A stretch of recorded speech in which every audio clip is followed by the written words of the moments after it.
आज अपना टॉपिक है वैद्युत मोटर। वैद्युत मोटर क्या होती है? तो बच्चों इसकी सिंपल परिभाषा है कि वैद्युत मोटर एक ऐसी इलेक्ट्रॉनिक युक्ति है जो विद्युत ऊर्जा को यांत्रिक ऊर्जा में बदलती है। तो इसकी परिभाषा हो जाएगी कि वैद्युत मोटर एक ऐसी युक्ति है जो विद्युत ऊर्जा को यांत्रिक ऊर्जा में बदलती है। अब बात करते हैं कि ये किस सिद्धांत पर कार्य करती है। तो अब इसका दूसरी हेडिंग है कि ये किस सिद्धांत पर कार्य करती है, या वैद्युत मोटर का सिद्धांत। ठीक, तो जब किसी कुंडली को, एक ये कुंडली है, जब किसी कुंडली को एक चुंबकीय क्षेत्र पर रखा जाता है, जब किसी कुंडली को चुंबकीय क्षेत्र में रखकर धारा प्रवाहित करते हैं, तो उस कुंडली में एक बल युग्म कार्य करने लगता है। और यह बल युग्म कुंडली को लगातार घुमाने का प्रयास करता है। और इस बल की दिशा, जो ये बल युग्म लगते हैं, तो इस बल की दिशा हम फ्लेमिंग के बाएं हाथ के नियमानुसार ज्ञात कर लेते हैं। तो ये इसका वैद्युत मोटर का सिद्धांत हो जाएगा, प्रिंसिपल हो जाएगा। तो जैसे कि ये क्या है हमारी, ये कुंडली है, कुंडली की बात कार्य करेगा। तो कुंडली क्या होती है, इसको प्रणालिका भी बच्चों बोलते हैं। इस तरह से ये जब किसी लोहे या किसी अचालक पाइप में तांबे के विद्युत रोधी तारों के बहुत से फेरे लपेटे जाते हैं, तो ये एक कुंडली बन जाती है।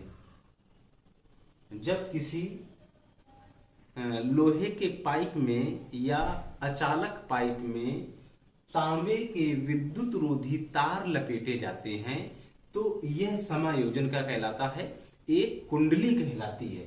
ठीक, तो जब अब इसी का यही सिद्धांत है कि जब किसी कुंडली को किसी चुंबकीय क्षेत्र, ये चुंबकीय क्षेत्र है, चुंबकीय क्षेत्र के मध्य रखा जाता है और इसके पश्चात उस कुंडली में धारा प्रवाहित की जाती है।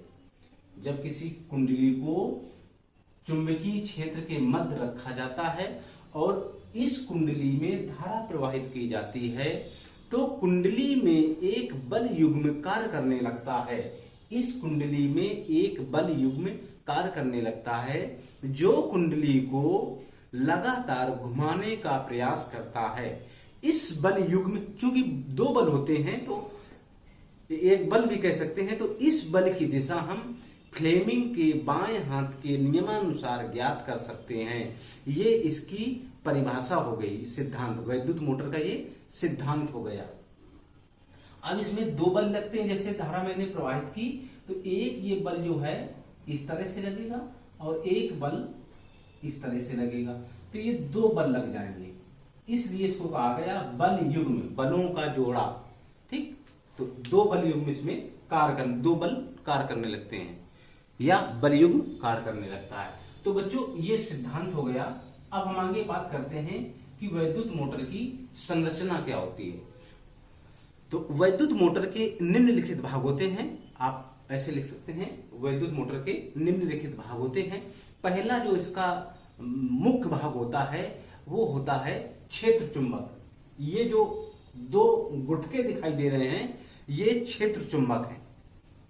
तो क्षेत्र चुंबक क्या होते हैं, ये शक्तिशाली दो चुंबक के ध्रुव होते हैं। एक ये यन है, एक ये यस है। अब ये यन और यस, आप कहेंगे सर जी चुंबक को दो ध्रुव कभी अलग नहीं हो सकते हैं, तो बात सही है। चूंकि ये पूरा चुंबक है, तो इसका जो नॉर्थ पोल है ये इस ओर है और इसका साउथ पोल इस ओर है, इसलिए उसको यन और इसलिए इसको यस से डिनोट किया गया है, प्रदर्शित किया गया है। तो पहली हेडिंग पड़ेगी क्षेत्र चुंबक। तो ये शक्तिशाली दो चुंबक के ध्रुव होते हैं। इन दोनों चुंबकों के मध्य में कुंडली स्थित रहती है। तो ये क्षेत्र चुंबक हो गए।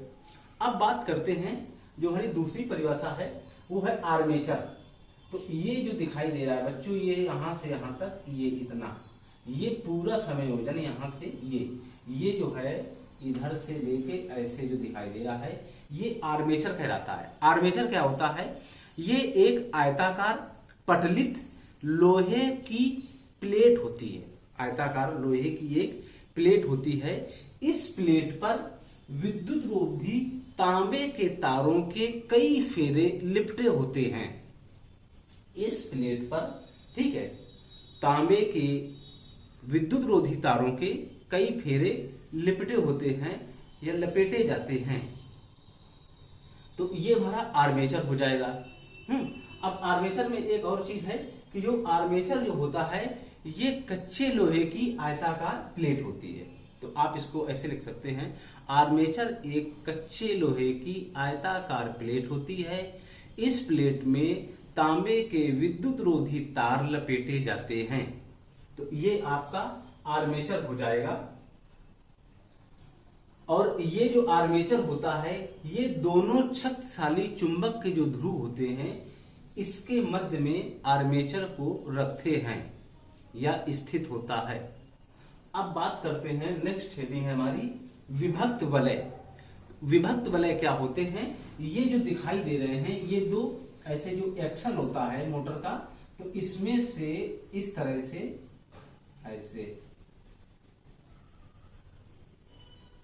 ऐसे दो विभक्त वलय होते हैं। मतलब जैसे कि एक रिंग हो या एक छल्ला हो, उसको बीच से काट दिया जाए और काटने के बाद इस एक्सल में जैसे काटने के बाद एक छल्ला ऐसे लगा दिया जाए और एक छल्ला इस तरह लगा दिया है, तो ये विभक्त वलय कहलाएगा। विभक्त वलय क्या होता है? यह दो अर्धवृत्ताकार खंडों में विभाजित, जैसे कि ये विभक्त वलय है ऐसे इस तरह से। अब इसको तोड़ दिया तो यह दो वृत्ताकार, एक आधा, ये दो अर्धवृत्ताकार भागों में विभाजित एक वलय होता है। यह दो अर्धवृत्ताकार भागों में विभाजित एक वलय होता है जो आर्मेचर के अग्रभाग में, यहां पर ये अग्रभाग में लगा रहता है। आर्मेचर के अग्रभाग में लगा रहता है। बस, तो ये हमारा हो गया क्या? विभक्त वलय हो गया। विभक्त वलय क्या होता है? ये एक वलय होता है, दो अर्धवृत्ताकार अलग अलग जुड़े होते हैं। अब आगे आता है ब्रुश। ब्रुश क्या होता है? तो ब्रुश यहां से, जहां से हम वैद्युत धारा देते हैं इस समायोजन को, ये हमारी क्या कहलाती है? ये हमारी ब्रुश कहलाती है। ब्रुश क्या होती है? ये कार्बन धातु की दो छोटी छोटी छड़ें होती हैं जो कि विभक्त वलय से छूती हुई एक्सल के बाहरी भाग में लगाई जाती हैं। ठीक, तो ये कार्बन धातु की जो दो पत्तियां होती हैं जिन्हें विभक्त वलय में स्पर्श करते हुए जोड़ दी जाती हैं या व्यवस्थित कर दी जाती हैं। तो ये हमारी मोटर की पूरी संरचना हो गई। पहले क्या था? पहले मैंने परिभाषा बताई, दूसरे में सिद्धांत बताया, फिर मोटर की संरचना बताई। मोटर की संरचना में पहला है क्षेत्र चुंबक, दूसरा आर्मेचर, तीसरा है आपका विभक्त वलय और चौथा है ब्रुश। ठीक, ब्रुश के द्वारा ही हम वैद्युत धारा इस कुंडली के अंदर प्रवाहित कराते हैं। तो ये ब्रुश हो गया। तो हमारी जो मोटर की संरचना थी बच्चों, सारी मोटर की संरचना हो गई, परिभाषा सिद्धांत ये हो गया। अब केवल कार्य विधि बची है। क्या बची है? कार्य विधि। तो कार्य विधि हम समझ लेते हैं और जो है आप इसका एक स्क्रीनशॉट ले लें, क्योंकि कार्य विधि लिख लेंगे, ऐसे मैं समझा दूंगा तो आपको नोट्स बनाने में परेशानी होगी। तो मैं लिख दूं, इसके बाद में समझा देता हूं, तो आप इसका एक क्या कहते हैं स्क्रीनशॉट ले सकते हैं नोट्स बनाने के लिए।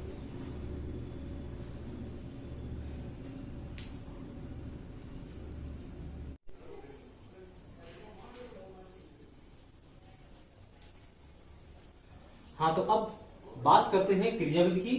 क्रियाविधि कैसे मोटर हमारी घूमती है। जो आर्मेचर है, आर्मेचर हमारा कैसे घूमता है। आर्मेचर का घूमना ही मोटर का घूर्णन कहलाता है। हमारा आर्मेचर ही घूमता है, बाकी चुंबक तो अपनी जगह स्थायी रहते हैं, सिर्फ आर्मेचर ही हमारा घूमता है। तो अब ये क्रियाविधि कैसे होती है, मोटर कैसे घूमती है, इसको समझते हैं। तो देखिए, ये हमारा परिपथ है, ये परिपथ है और इसमें से मैंने बैटरी जोड़ दी है। ये कुंजी है, अभी कुंजी बंद है, जब कुंजी ऑन करेंगे तो इसमें से वैद्युत धारा बहने लगेगी। ये मैंने एमीटर लगा दिया है, एमीटर लगा दिया है धारा नापने के लिए, और यहाँ वोल्टेज नापने के लिए आप वोल्ट मीटर भी चाहे तो लगा सकते हैं। उससे हमें वोल्टेज की जानकारी होती रहेगी, कितना वोल्टेज कुंडली को जा रहा है। तो जब हम स्विच ऑन करते हैं, जब स्विच ऑन करते हैं तो हमारा जो है वैद्युत धारा X, ये जो X है ये बच्चों क्या है, ये ब्रूस है, X और Y ये ब्रूस है। मैंने संरचना बताया था, ये X और Y ये ब्रूस है, और ये जो संरचनाएं हैं ये क्या है, विभक्त वलय है, ठीक। और ये क्या है, ये धुरी है या एक्सल है, और ये कुंडली है, ये क्षेत्र चुंबक है, बाकी सब बता दिया था। तो ये कार्बन धातु के दो ब्रूस होते हैं, एक X है दूसरा Y है। जब यहां से हम स्विच ऑन करते हैं तो वैद्युत धारा जाती है और इस जो है X ब्रूस पे पहुंचती है।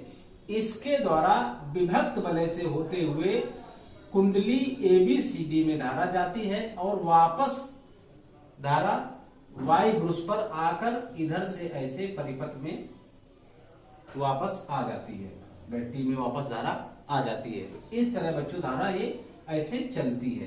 तो ये धारा मैंने परिपथ में प्रवाहित होती है। ये धारा कैसे चलती है, कहां कहां से जाती है, मैंने बताया। जब धारा जाती है, अब यहां पर धारा आई तो ये चुंबकी से चुंबक है, इस तरह से चुंबक घूमता है, तो ये चुंबक की तरंगे निकल रही हैं, इस दिशा में निकलेंगी, ठीक, मैंने बताया था ऐसे ऐसे निकलती है। तो ये चुंबक की तरंगे इस दिशा में निकलेंगी, उनको कहते हैं चुंबकीय बल रेखाएं। तो चुंबकीय बल रेखाएं इस दिशा में निकलेंगी। जब इस दिशा में निकलेंगी तो ये भुजा BC और AD के समांतर होंगी, ठीक। तो भुजा BC और AD के ये चुंबकीय बल रेखाएं होंगी, ठीक है। यह चुंबकीय क्षेत्र होगा, भुजा BC और AD के समांतर होगा। अतः भुजा BC और AD पर कोई जो चुंबकीय क्षेत्र होता है वो किसी प्रकार का बल नहीं लगाएगा। अब भुजा बचती है AB और CD, भुजा AB और भुजा CD बचती है।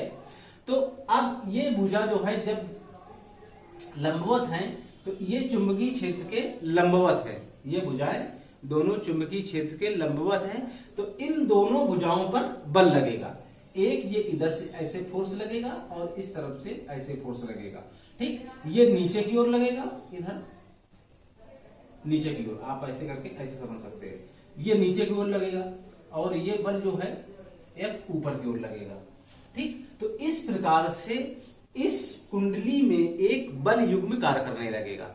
जो नीचे के लगेगा वो नीचे को कुंडली को ले जाएगा और जो बल ऊपर की ओर लग रहा है वो कुंडली को ऊपर की ओर लाएगा। ऐसे बच्चों ये हमारी कुंडली है, जैसे हथेली है इस तरह से कुंडली है। अब जिसमें एक इस तरफ एक बल लग रहा है तो ऐसे घूमेगी और एक इस तरफ का बल इधर को जाएगा और इस तरफ का बल मेरी ओर को आ जाएगा। तो जैसे ये कुंडली है तो इस तरह से ऐसे मोशन होगा, इस तरह से ऐसे। तो जब ये कुंडली में वैद्युत धारा प्रवाहित की, इसमें चुंबकीय क्षेत्र है, लंबवत है, भुजा AB और CD पर बल लगा, एक दोनों तरफ से बल लगा, बल युग्म उत्पन्न हुआ और वह बल युग्म कुंडली ABCD को घुमाने का प्रयास किया।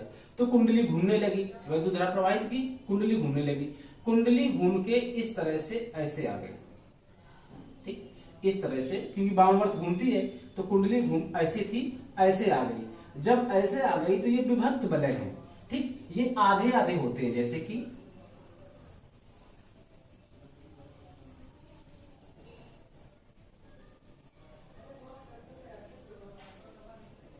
ये आधे इस तरह से विभक्त बल होते हैं। तो जब कुंडली घूम के ऐसे आ जाएगी तो ऊर्ध्वता आएगी तो इन विभक्त बलियों से संपर्क कुंडली का खत्म हो जाएगा।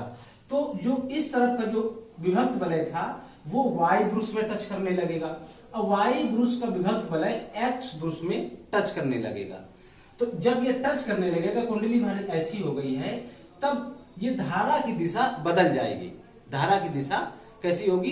बदल जाएगी। जब धारा की दिशा बदल जाएगी तो इन पर लगने वाले बल भी बदल जाएंगे। जब कुंडली ऐसी थी, अब ये बल जो ऊपर को लग रहा था, तो ये बल बच्चों ये कुंडली को इस तरह से इस दिशा में लगने लगेगा और इस ओर का बल इस दिशा में लगने लगेगा, तो ये पूरा राउंड घूमने लगेगी। और यही प्रक्रिया बार बार होती रहती है। जब ये प्रक्रिया बार बार होगी तो ये जो एक्शन लगा है, जो हमारी धुरी लगी है, ये घूमने लगती है और हमारा जो है वैद्युत मोटर घूर्णन करने लगता है। तो इस प्रकार से ये इसकी क्रिया विधि है। अब वर्ड टू वर्ड समझने के लिए आप इसके लिए स्क्रीनशॉट ले सकते हैं, वही चीज लिखी है जो मैंने आपको समझाई। तो अब इसको मैंने समझाया है, आप इसको वर्ड टू वर्ड समझ लेते हैं। देखिए, माना कुंडली एबीसीडी क्षैतिज स्थिति में स्थित है। ये क्षैतिज स्थिति है, चुंबकीय क्षेत्र के क्षैतिज है और ये ऊर्ध्वाधर स्थित है। जब परिपथ का स्विच ऑन करते हैं तो वैद्युत धारा, जब परिपथ का यहां से मैंने स्विच ऑन किया था, तो वैद्युत धारा ब्रुश एक्स से गुजरती हुई कुंडली एक्स वाई में प्रवेश करती है और वाई से वाई पर आ जाती है। ठीक, पुनः बैटरी पर वापस लौट आती है। तो वही लिखा है, ब्रुश वाई पर वापस आ जाती है। फ्लेमिंग के बाएं हाथ के नियम अनुसार भुजा बीसी तथा भुजा एडी पर कोई बल कार्य नहीं करता है, क्योंकि ये दोनों भुजाएं चुंबकीय क्षेत्र के समांतर हैं। भुजा AB और CD पर दो अलग अलग बल कार्य करते हैं, जिस कारण कुंडली में बल युग्म उत्पन्न हो जाता है। वही लिखा है। अतः चुंबकीय AB पर नीचे की ओर तथा भुजा CD पर ऊपर की ओर एक बल कार्य करने लगता है। इस प्रकार कुंडली में एक बल युग्म उत्पन्न हो जाता है जो कुंडली को निरंतर घुमाने का प्रयास करता है। वही जो मैंने बता दिया, वही सब लिखा हुआ है। आप जब समझ जाएंगे तो जो समझ जाएंगे अपनी भाषा में, उसको आप आराम से लिख सकते हैं। हर बहुत सी किताबें होती हैं, 10 किताबें होती हैं, 10 किताबों में 10 तरह की पर जो है उसका जो है क्रियाविधि लिखी होती है, कार्य करने का सिद्धांत होता है। तो उसका मतलब एक ही होता है, उसका मीन्स जो होगा, उसका उद्देश्य होगा, एक ही होगा, मगर थोड़ा थोड़ा जो वाक्यों में परिवर्तन होता है, तो ये आप अपने हिसाब से समझ जाएंगे, अपने हिसाब से लिख सकते हैं। अब आगे चलते हैं। जब कुंडली ऊर्ध्वाधर स्थिति में पहुंचती है, मैंने बताया था ऐसी वाली कंडीशन अभी पहुंचती है, तो विभक्त बलियों का ब्रुश एक्स तथा वाई से विच्छेदन हो जाता है। इस स्थिति में कुंडली प्रवाहित धारा की दिशा बदल जाती है। तब कुंडली में भुजा AB तथा CD पर विपरीत दिशा में बल कार्य करने तक नहीं। चूंकि कुंडली अर्धचक्र पूरा कर चुकी है, इसलिए आगे का अर्धचक्र धारा की दिशा बदलने के कारण पूरा हो जाता है। यही प्रक्रिया निरंतर चलती रहती है और हमारी मोटर घूर्णन करती रहती है। तो इतना सिंपल सा इसकी क्रियाविधि है। बहुत एक दो बार आप देख लेंगे इस वीडियो को, कम से कम 2 बार देख लेंगे तो आसानी से आपको कंठस्थ हो जाएगा, कोई प्रॉब्लम नहीं होगी। अब आप इसका जो है मोटर की घूर्णन में वृद्धि, जो मोटर है, मोटर की घूर्णन में वृद्धि कैसे करें। जैसे कोई मोटर है बहुत धीरे धीरे घूम रही है, उसको हम कैसे उसके घूर्णन बहुत तेज घुमाएं कि मोटर बहुत तेज घूमने लगे। तो इसके लिए बच्चों 4 पॉइंट होते हैं। इसके लिए 4 पॉइंट होते हैं। पहला पॉइंट जो होता है, इधर लिख दो। हाँ, पहला पॉइंट होता है कि कुंडली में वैद्युत धारा की दिशा हम बढ़ा दें। कुंडली में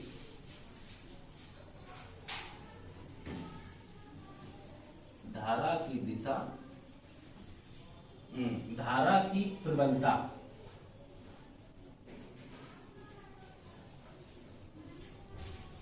बढ़ा दें। ठीक, या धारा के मान में वृद्धि कर दें। दूसरा क्या होता है, दूसरा जो चुंबक होते हैं इनकी जो है क्षमता हम बढ़ा दें, अधिक शक्तिशाली चुंबक लगा दें। तीसरा क्या होता है कि जो कुंडली होती है इसमें जो विद्युत रोधी तांबे के फेरे लगे होते हैं, तांबे के तार के फेरे लगे होते हैं, उनके और अधिक फेरे लगा दें। तो ये विधियां होती हैं घूर्णन बढ़ाने के लिए। कुंडली में धारा का मान बढ़ा दें, पहला नंबर। दूसरा नंबर, जो चुंबक लगे होते हैं क्षेत्र चुंबक, उनकी प्रबलता बढ़ा दें। तीसरा नंबर, जो कुंडली में विद्युत रोधी तांबे के तार होते हैं उनके हम फेरों की संख्या बढ़ा दें। तो इस तरह से हम कुंडली में घूर्णन को बढ़ा सकते हैं। अब आता है कि उसके उपयोग क्या होते हैं बच्चों। तो उपयोग आप बड़े आसानी से लिख सकते हैं कि विद्युत मोटर का उपयोग जो जल पंप होते हैं उनमें किया जाता है, जिसे सबमर्सिबल कहते हैं। पंखों में प्रयोग की जाती है, कूलर में प्रयोग की जाती है, और आपका ये जो आटा चक्की होती है उसमें भी जितने भी कार्य होते हैं घूर्णन संबंधी वो सभी वहां पर विद्युत मोटर लगाई जाती है।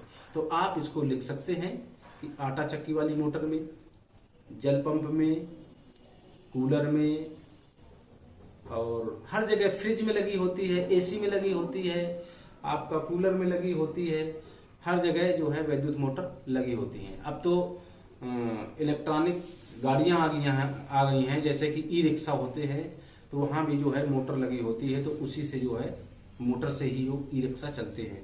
तो हर जगह विद्युत मोटर का ही उपयोग होता है, तो आप उपयोग लिख सकते हैं। तो ये बच्चों विद्युत मोटर टॉपिक है। कमेंट में बताना आप लोगों को कैसा लगा, समझ में आया कि नहीं आया, और कमेंट बच्चों जरूर कर दिया करो। तो आप जो है इसका स्क्रीनशॉट लेकर आप नोट्स बना सकते हैं।